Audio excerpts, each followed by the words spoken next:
Hi everyone. SSC and the top government exams ke experience ma'am बो Ahaan बमक्तदा GKGS Manipur welcome tawjari.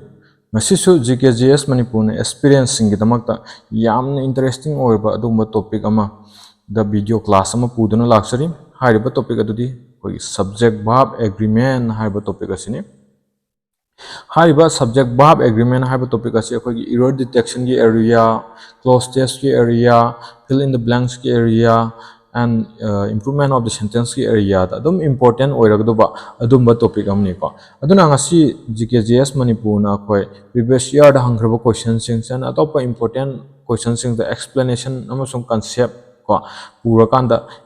luxury aduga hariba topic asi akhoi SSC CGL CSSL CPO and MTS GDN atopa 2025 ki upcoming exams sing and not only for SSC but also banking exams like SBI gi the IBPS ki RRB gi and railways ki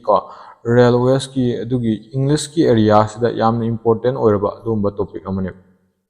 ma'am सोइदन खंगबिरगनि का अदुना मसी class असि याम interesting ओइगने न खंजै अदुना मैम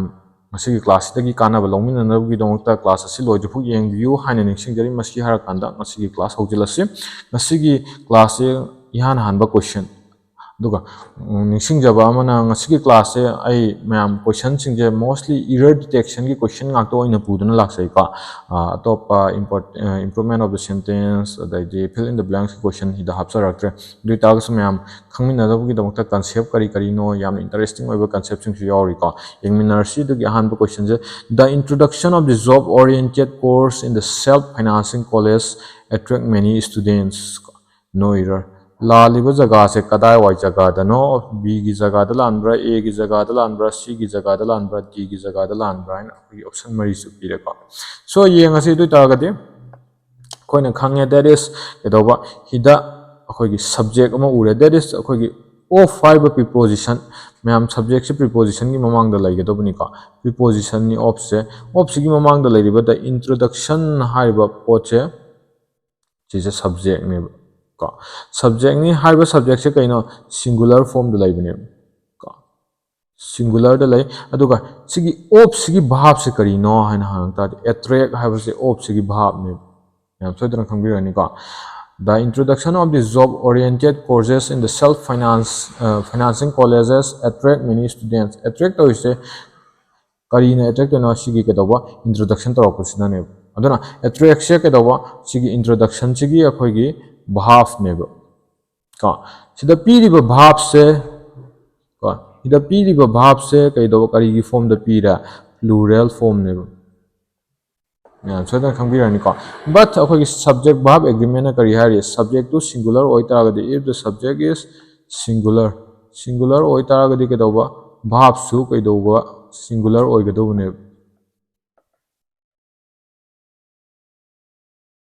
का verb su singular oigadumne duga if the subject is kari plural oitaragadi verb su plural oigadumne myam sidi hanagi experiencing sidi hanagi dagi su khangamagani na thajai ka adubo mafam sidadi verb su plural orame sigi attract hai verb se koina singular da on ge hai taragadi kari da sense oragani singular da on agida mokta koina attracts and hai gani attracts yes option gani I'm so you can understand the weird nika. Aduna akhoi error layer me jaga se kada tano option number C. That is C area the error layer mane. I'm so you can understand the money. Aduna next time continue to question number 2. It is I who is to blame and I. It is I who is to blame. Option number A the it is. Option number B the I. Option number C the who is. Option number D da to blame and hai ba la li beja ga se dui ta di yeng se khoi da verb ani khak ure is sa ba verb ani ka ure ka hai ba sigi is sa ba verb se ma ki subject se kaino it chine it se singular subject ni aduga verb se su singular oire sigi area se da error laitre ka sigi area se da error laitre but sida khoi na kari ure is sa ba verb from ure adu ta di Either relate sigi subject is sigi subject se kana oiduna sigi who hariba apogi who se kaino relative pronoun ne relative pronoun sigi relative pronoun relate to se kana dana I si da relate to bone ko adui tarde I gi subject akhoi is sinabra I is haina hainabra I is haina hainabra hi de kari haina hi I am haina hi ko aduna lalami bi jaga se kai dai dano option number C that is who is habi muhut akhoi na kai hai gani who am haina hai gani so you don't understand topic ragani thajai with this next question number 3 the continue to see the secretary and the principal of the college are attending the district development council meeting at the collectorate no error ka la lib jaga se option number A dara option number B dara option number C dara option number D dara yenga si ko mayam du ta de mayam sai petang khan biro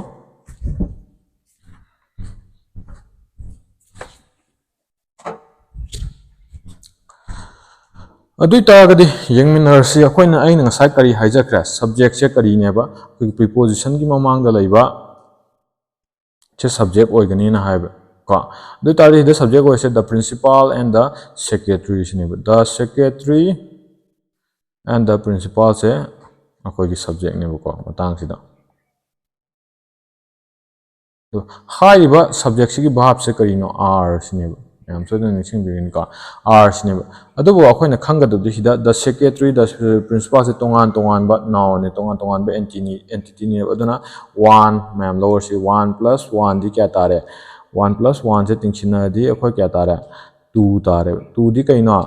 plural ne natra plural ne aduna subject se akoi kai tare subject is here the subject is akoi plural ne aduna verb su khoi da kai oirame kai form da oirame plural form da oirame aduna masigi matang da khoi error am ta laite na hai gani ba aduna kedora here the correct option is no error that is option number D is the correct option ka no error la yani ka aduna ma'am next time continue to next question number 4 Kamli is one of the players who has been selected for the test match no error ka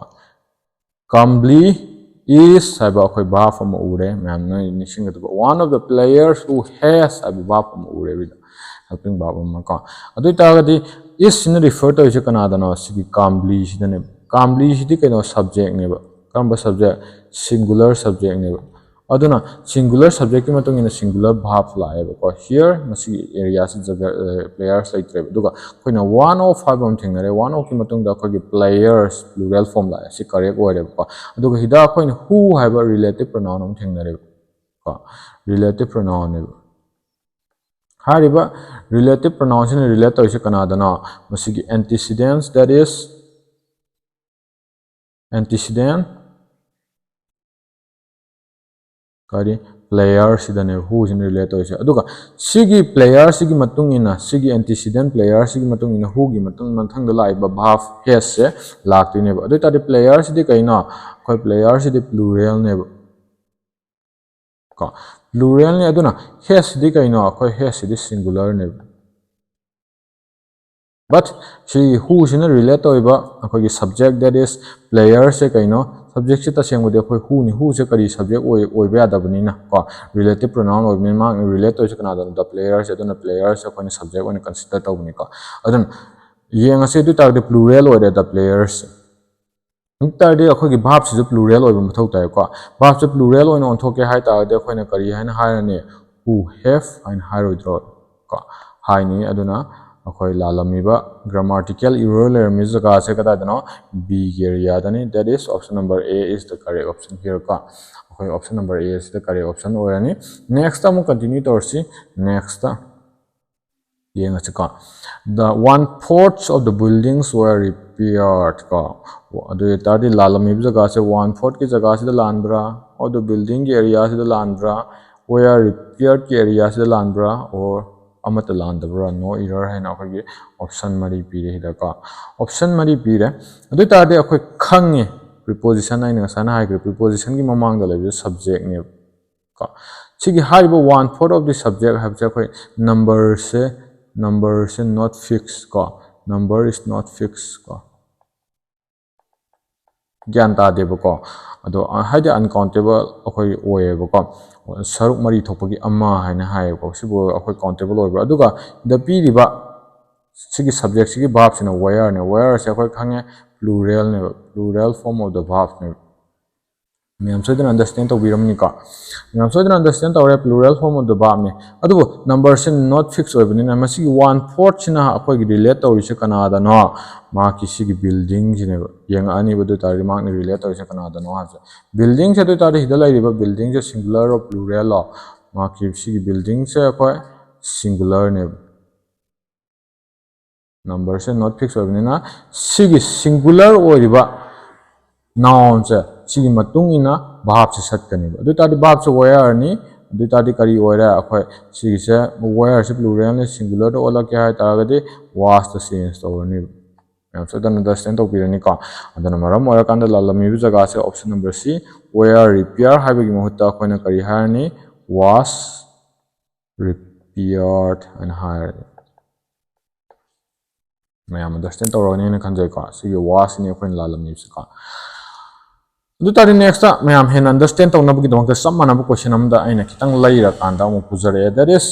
1/4 of the buildings was repaired हैन हाय सिदि ma'am अमु explain तौदरसु खंगमगनि का 1/4 of सिगी जगह दरा the buildings की जगह दरा was repair की जगह दरा और no error ओइदिरा का कोइना जगह इखरे 1/4 की नंबर से सब्जेक्ट से प्रीपोजिशन की ममांग लेबे नंबर से नॉट फिक्स ओइदमना मरम ओइरा कांदा सिगी नाउन दैट इज बिल्डिंग्स का सिदा रिलेट तौरकनि ना हायरे रिलेट तौरक मतम द बिल्डिंग सिदि कइनो सिदा प्लूरल ओइरमे ममांग गिदुना सिंगुलर ओइबनि का प्लूरल ओइरमे प्लूरल ओइरमना मरम ओइरा कांदा सिगी was सब्जेक्ट से सॉरी भाव से केदौबा सिगी द पीरिबा भाव से सी सिंगुलर नि सिंगुलर से प्लूरल द चेंज तौरनि प्लूरल द चेंज तौगे हाय तागदि अखोयना कइदो ओलानि वेयर हाइन हायरानि का वेयर हाइन हायरानि अदना लालमी बि जगह से option number D that C that is was repair हाइबे महत्ता अखोयना वेयर्ड रिपेयर्ड हाइन हायराकनि को मैम सोइदन अंडरस्टैंड तौरमनि नेक्स्ट क्वेश्चन दा मुग यंगसे 9/10 of the pillar have rotated away no error का दुइता दे अखोयने हजक खंग्रे लालमी बि जगह से ऑप्शन मरी पीरे को मैं ऑप्शन मरी पीरे सिगी 9/10 से ना अखोयगी सब्जेक्ट ने रिफर तौसे कइदनो पिलर दनी पिलर से कइनो अखोय सिंगुलर नि पिलर से सिंगुलर नि दुइता दे हिदा पिरमिबा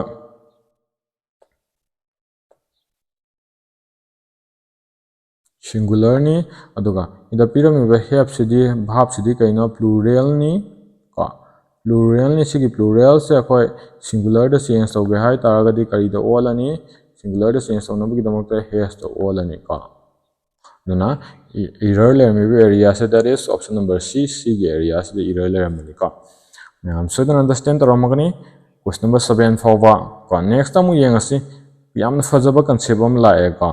either Abika or Nikunj are going to win the prize in the handwriting competition and I la liba jaga se either Abika or Nikunj option number B the option number C the in the and option number D the are going to see mamang previous year the hangraba previous year question ni kama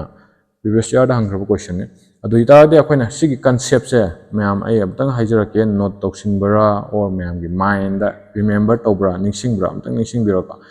either और खक्तंग को और neither NOR not only but also हाइना हाइबसे सिनरक तागदि मखोइगी मोइ सिनरक तादि मखोइगी भाव से केदौबा nearest का noun नत्रगा pronoun तो अदुगा यानागनि agree तौगनि सिगी point से निंगसिंग बिरो का अदु तागदि अखोइ हिदा येंगसि इदा पीरे का either हाइबा मा हिदा लैरे अदुगा or हाइबा हमसु थेंगनरे का अदुगा हिदा अखोइ भाव लैरे का लैरद्रन में भाव से प्लूरल ने but अजिके रूल तुना अखोइ कांसेप्ट तुना करी हाइरे either or सिनम तारदि अखोइ सब्जेक्ट तो मसिगी हारिबा भाव से का सिगी आर हारिबा भाव से करी के एग्री तौनिबा nearest noun नत्रगा pronoun that is निकुन से nearest नत्रो भाव सिगी nearest का noun नत्रगा pronoun हम नत्रो भाव सिगी nearest noun दि कइनो निकुन से नत्रो ko nikun se nearest noun neba ko nearest noun neba duga agree tawdi natro nikun sidi akhoi singular natro nikun sidi ai ingam to change tawbi kama nikun sidi singular neba ado itagadi akhoi gi sigi r se kari da singular da change tawroidro tawni natra singular da change tawta di is olani ko ado itagadi area error area se kadai da tare that is option number D are going to habi muhta koina sigi r sigi muhta kayen haigani is harakanda is going to and haigani Nam so then understand to magne han thajai ko next yengasi question number 9 amuko slai neither Amit nor Raju are staying with his parents in Mumbai ko aino sigai kre either or kak leramba or either or neither nor not only but also makhoi du sinam ta agadi akhoi ke toba nearest bhab to gi nearest noun natraga pronoun to ga bhab to ga agree tawni yanani hana hamitra habdi nearest noun natraga pronoun to na plural or amta di bab to plural or ni duga nearest noun natraga pronoun to na singular or amta di bab to singular or ni hana haibni adu ta de khoi hita ure neither nor haiba wahi anything ngai duga the verb like are se verb ni here are is verb kamu makhal gi verb plural verb ni but are sigi nearest noun sigi kaino Raju is the nearest noun but Raju is singular Raju is the singular ne bita gadi are se khoi singular da change to mathau tar singular da change to ga ta di is and all ani ka dana area error area se kadai da no that is are staying habi muhta khone kai hani is staying and hani are gi muhta kai change to khone is and change to khone si are se la le ko sumai tawdana question number 9 solution kre myam hoje pau understand tarong gnen thajai question number 10 tamu continue torsi drinking and driving banan la le ko myam sige typing mistakes ki tabak tak myam ngak pi gani ka drinking and driving are a major cause of accidents ko la le jaga se option number a ki area dara b ki area dara c ki area dara d ki area dara in option mari pi re ko yenga si tu tar ge khoi in the p de verb form that is are have a verb form later masu manan da se ngai tre mo yang ka do are have a verb se kaino si de plural ne masai akoi na question ama nai na kre that is tongan ba entity tongan bo eram ta de ke da plural 1 plus 1 equal to 2 tar kana plural ta han gi do na sam mam ningsing ba nungai na ki taw bani ko but hida di drinking and driving have a subject se hida pi ba drinking and driving have a subject se kaino marks तोान अखोगी खने को थकपा अदि you थक हिदाक थक्सिलकान को गरी थोब अखोने मासे कदब पोस्ट खने वन पोस्ट खने लौगनी it is consider as one post अदुना मरम ओरकान द सिनरिबा सब्जेक्ट से कइनो अखोय सिंगुलर सब्जेक्ट ने को अदुना मरम ओरकान द सिगी आर से अखोने कइदो ओलानी सिंगुलर न Olani singular do ola kanda masi kai da change tawani is the change tawani aduna mayamna khalliba lal hariba jaga duga ain hariba lal hariba jaga sika manabra habda mayam comment box thambiram ko mayam interesting oina bagi tamakta interactive oina bagi tamakta aduna lalami ba jaga se kadai dano b gi area se ne akoina kari haba r gi mahutta kari na change tawkini ba is na change tawkini ba ko r sigi mahutta is na change tawkini mayam Sibok question number 10 sibok mayam soidana concept se grab torong kine na thajai next ta amu continue torsi question number 11 ko mayam adang pabiyo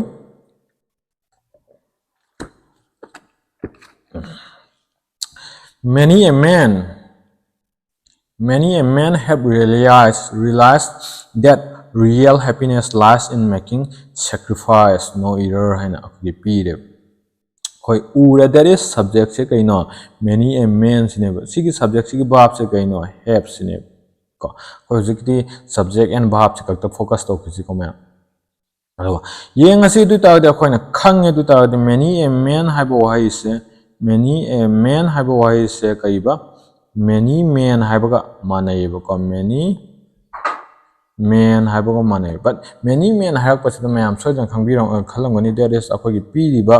subject se akhoi kai doba mark se plural form da laiboi haina khangam but sigi akhoi many men hairam dabnina many a man hairam banina heda a haiba article ama yoram banina p riba subject che akhoi generally ko akhoi kari da marks singular form ne na akhoi khanai logani ko khana banate logani ba singular form ne ko ma'am सो understand तौरगनी का singular form ने अखोन लौगनी अदुना मरम ओरकांदा महाकी मतुंग तारको महाक relate तौगदुबा भाव से अखोगी हेप से केदोबा singular द change तौकनी करी मार्क्स अखोन होजे हाइग्रे मेनी एमेन से आइना सिंगुलर ओइना कंसीडर तौगनी ना हाइग्रे को अदुना मरम ओरकांदा हेप से अखोई केदोबा प्लूरल ने प्लूरल से केदोबा it will be change to करीदा सिंगुलर द change तौगनी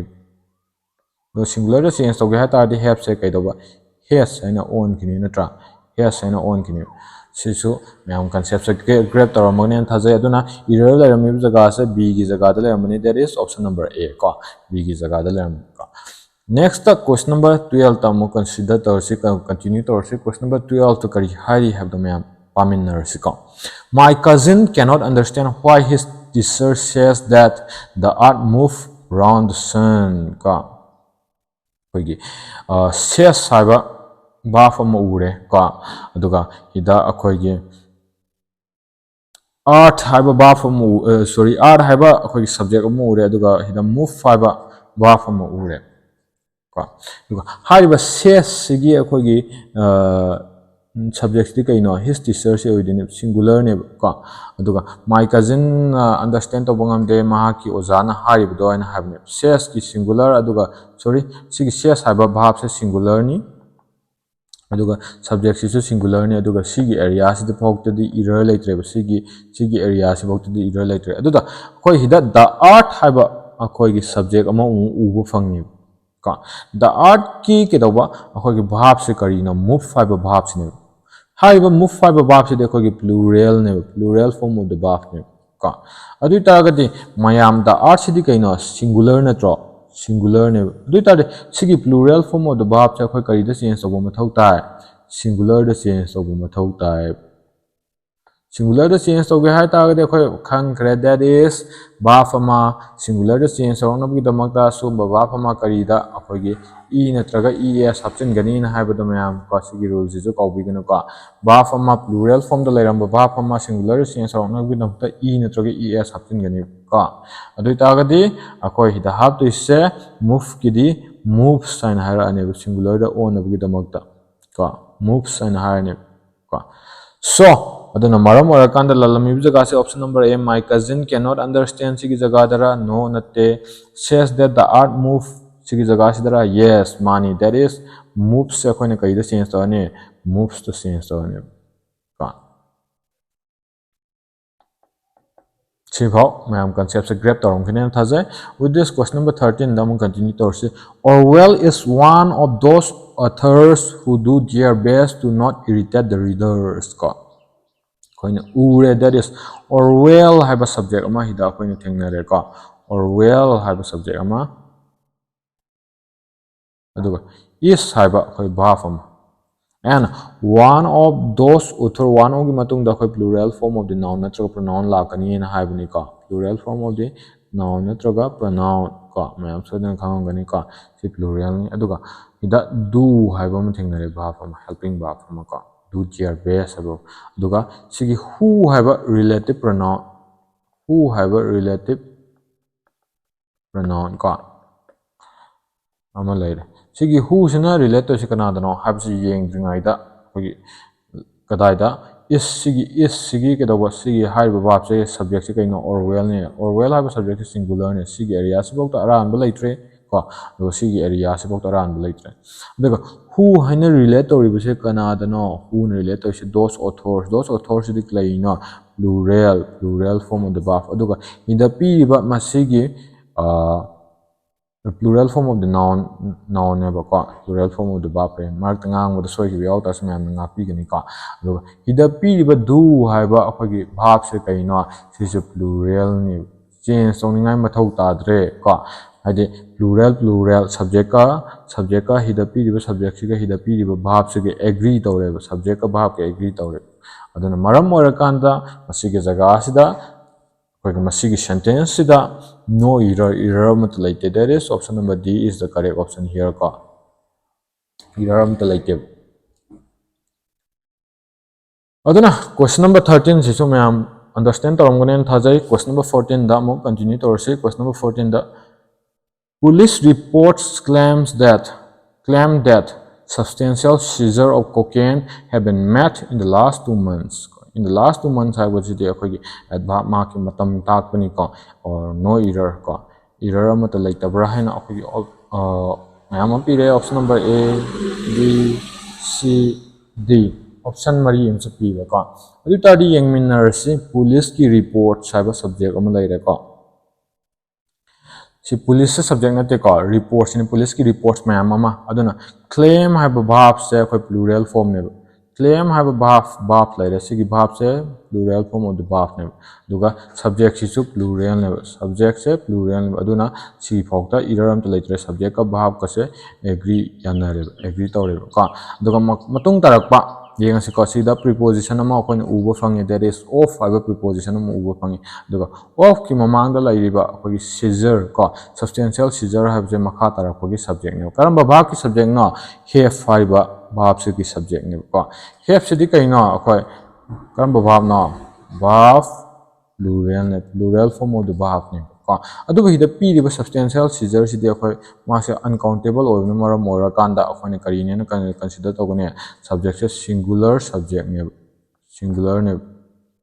ko du tari subject se singular or bani na verb se kari de change to bu mathau ta ko na sigi verb se plural se singular de change to bu mathau ta singular de olak na bagi damta have se kari de on gane ko na has ko aduna grammatical error le mi bu jaga se kadai dana B area dani that is option number B is the correct option here ka ma'am question number 14 se so hojifo understand tarom kini na thajai ka adana next akoy mu continue to minarsi question number 15 ma'am tang pamin na sika yamna phajaba concept om la ka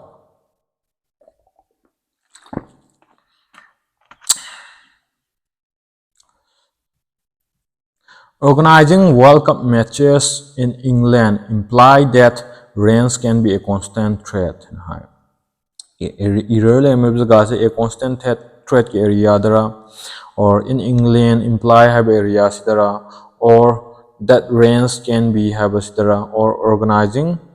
World Cup matches have sidara in a option mari period. Do tagadi mayam gi option duga aina explain tong torok truth siga manabra have the amuk yang minarasi ka koina ubu fange that is in haina ubu fange in se kaina preposition ki mamang da lai se koina kaina si subject ne na hare aduda koina hida sigi subject organizing haiba gerund form of the subject noun je ubu fange ba gerund habdi gerund habdi kaino ing form du bune ko ing form du bune du tardi akhoi subject se ing form oiram taragadi ke dauba we always consider ke dauba as singular oina consider tawgani ko aduna maram oirakanda sigi piramiba imply haiba kaino se verb se si verb ni ko ma ay hana hayo dramal ko sigi verb se kaino plural form of the verb ni ma'am सदन खंगबिरंगनि का अदना सिगी बाप से अखोने करिदा change तौप मथौ ताय singular द change तौप मथौ ताय सिंगुलर द ओलक नबगी दमकता सिगी इम्प्लाय से अखोने करि हेना हायने इम्प्लायस एन हागनि एल आई ई एस हागनि वाई से आई चेंज तौप कान ई एस हबलक सी सिंगुलर फॉर्म ऑफ इम्प्लाय ने का अदु तागदि अखोने एरर लेरम जगा से that is option number B का इम्प्लाय हाइबे मोहता अखोने कइ हागनि बा इम्प्लाय से चेंज तौपनि बु का ma'am so you understand tarongani ka sibho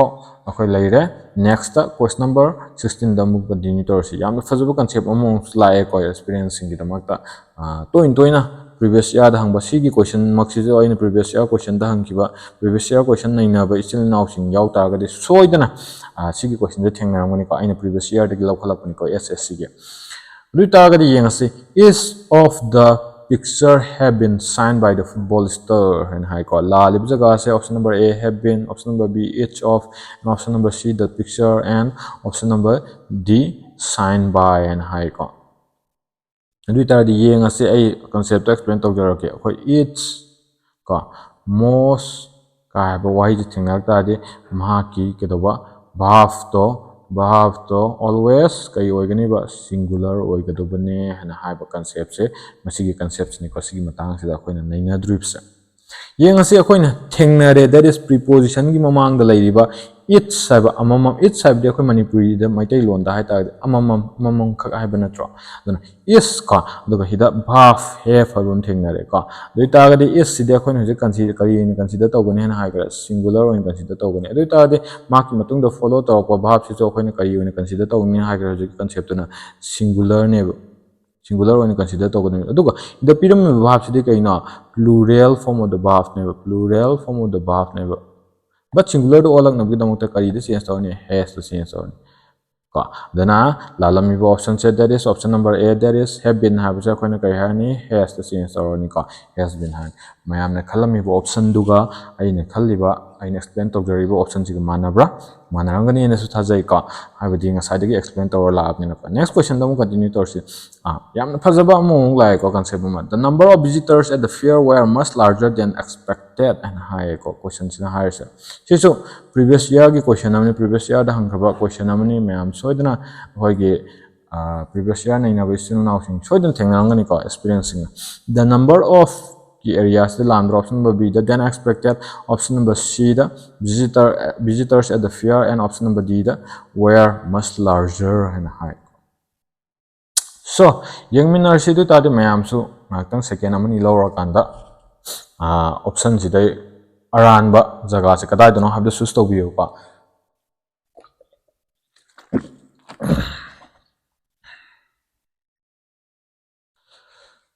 okay du ta ga di yeng ase of five preposition ure of ki mamang da lai da number se masi kaino akhoi sentence gi subject ne subject ni ko aduga concept di kari no and haiba matam da akhoi da number haiba amaga a number haiba onga lai ko a number haiba onga sigi wahai ani se si lakta ga de da number gi matung da akhoi kari singular verb follow to kani kari gi da number se kani singular an consider to aduga a number gi matung da na kari plural verb